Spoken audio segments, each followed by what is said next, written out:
All right, hello guys.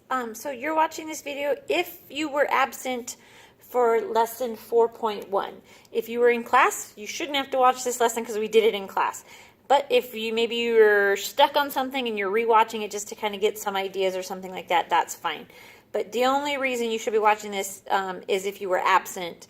Okay, so here we go. So we're on equations and inequalities. 4.1 is called undoing an equation. Okay, and so we're going to go through this. We did this as a class. So what we're going to do is we're going to create an equation and then we're going to undo it starting from the bottom and going up and doing the opposite of what we did. So Jane, the cafeteria manager, is interested in collecting data about how many students use each of the tables during each lunch period. She's recorded some data to analyze. Here are the notes she's recorded, and in this box are her notes. Okay, so we're going to kind of go step by step, one by one. So I'm going to move it up so that you can see all of it. Okay, so some students are sitting at a front table. I got distracted by an incident in the back of the lunchroom and forgot to record how many students. So because it's some students, there's not a specific number, this is our unknown. So our description of our action is unknown. Oops, I should have written that over. Number of students. Sorry, I kind of squeezed that in when I should have written that better. So we're going to represent that by any kind of variable you want. I'm going to represent it by x because that's what we normally represent it by, but you can use any representation variable that you want, okay? So x. All right, so step number 2 says each of the students at the front table has been joined by a friend, doubling the number of students at each table. Well, to show doubling, we use multiplication. So doubling, double the students, would be 2 times the number of students. Okay. Number 3 says 4 more students have just taken seats with the students at the front table. So 4 more means we're adding 4. So 4 more. We're going to say 2x plus 4. Okay. Next one says the students at the front table separated into 3 equal-sized groups, and then 2 of those groups left, leaving only 1/3 of the students at the table. Well, in order to get just 1/3 of this number, I'm going to divide it by 3. So 1/3 remain. So I'm going to take 2x plus 4, and I'm going to divide it by 3. And the last one says, as the lunch period ends, there are still 12 students seated at the front table. This is how many students are remaining. So after all of this has happened, there are still, we're going to say students remaining. Students remaining. And that equals 12. So 2x plus 4 divided by 3 equals 12.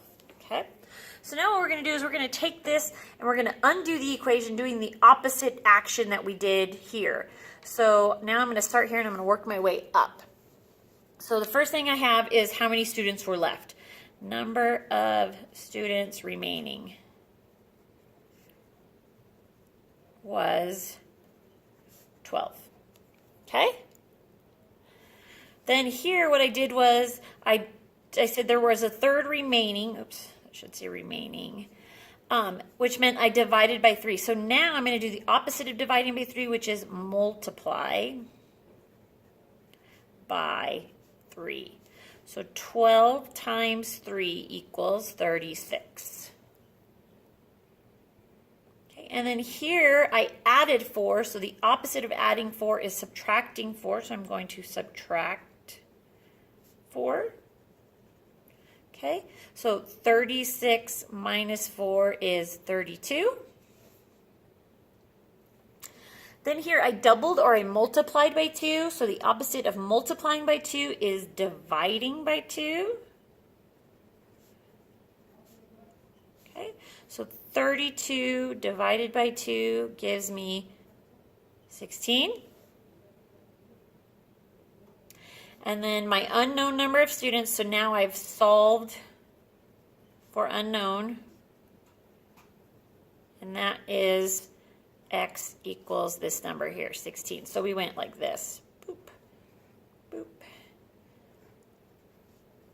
Okay, so this one we went this way. And then when we undo it, we do the opposite action, but we go backwards. Okay, so in the class, we did this as a group. So what I'm going to do is I'm going to give you the order in which you're going to do it. And then on the back side is another table that looks just like this one that you're going to do this one in order. So it starts out the same. We want to know, does order matter when it comes to her notes? Like, am I going to get the same answer no matter which order it goes in? That's what we want to figure out. So this is the order you're going to do yours in, and then you're going to show me how you did the table on the back side when you come back in and show me that you've done this work. So there's still some number of students sitting in the front table. So this stays the same. And then it's going to end, there's still going to be 12 students. That stays the same. These three things are what's going to change, okay? So up here, when we did this one up here, the first thing that happened was that it was doubled. But this time what's going to happen is let's see. The students at the front table are going to separate into 3 equal groups, and then they're going to only have 1/3 of the students left. So they divide into 3 equal groups. Yes, please write this down. With only 1 group remaining. With only 1 group remaining. Okay? Then what's going to happen is 4 more students are going to come join this group right here. 4 more students have just taken a seat,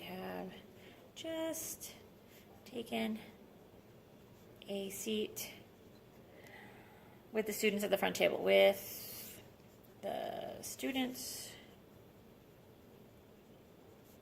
at the front table. And then the last thing is that each of the students at the front table has just been joined by a friend, so the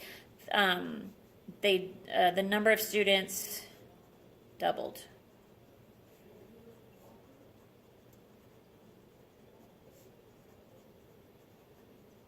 Okay, so now what you're going to do is, now that you've got that written down, you're going to come back to your back side, yours on the back side, and you're going to do this table for these steps right here that we just wrote down, and it's going to look like this one, except it's going to have different order. Okay, then you're going to show that to me, and then I will mark you off for having the notes completed.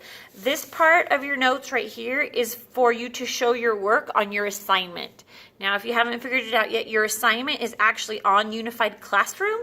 You just have to use these boxes to show me the work on the 5 problems that are on that assignment. Okay, so you're going to get points for this, points for the notes, and then points for the assignment.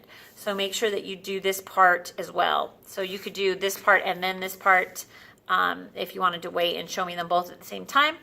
Or when you're done with this part, you can come show me, and then we'll move on to the actual assignment when you're done. Okay?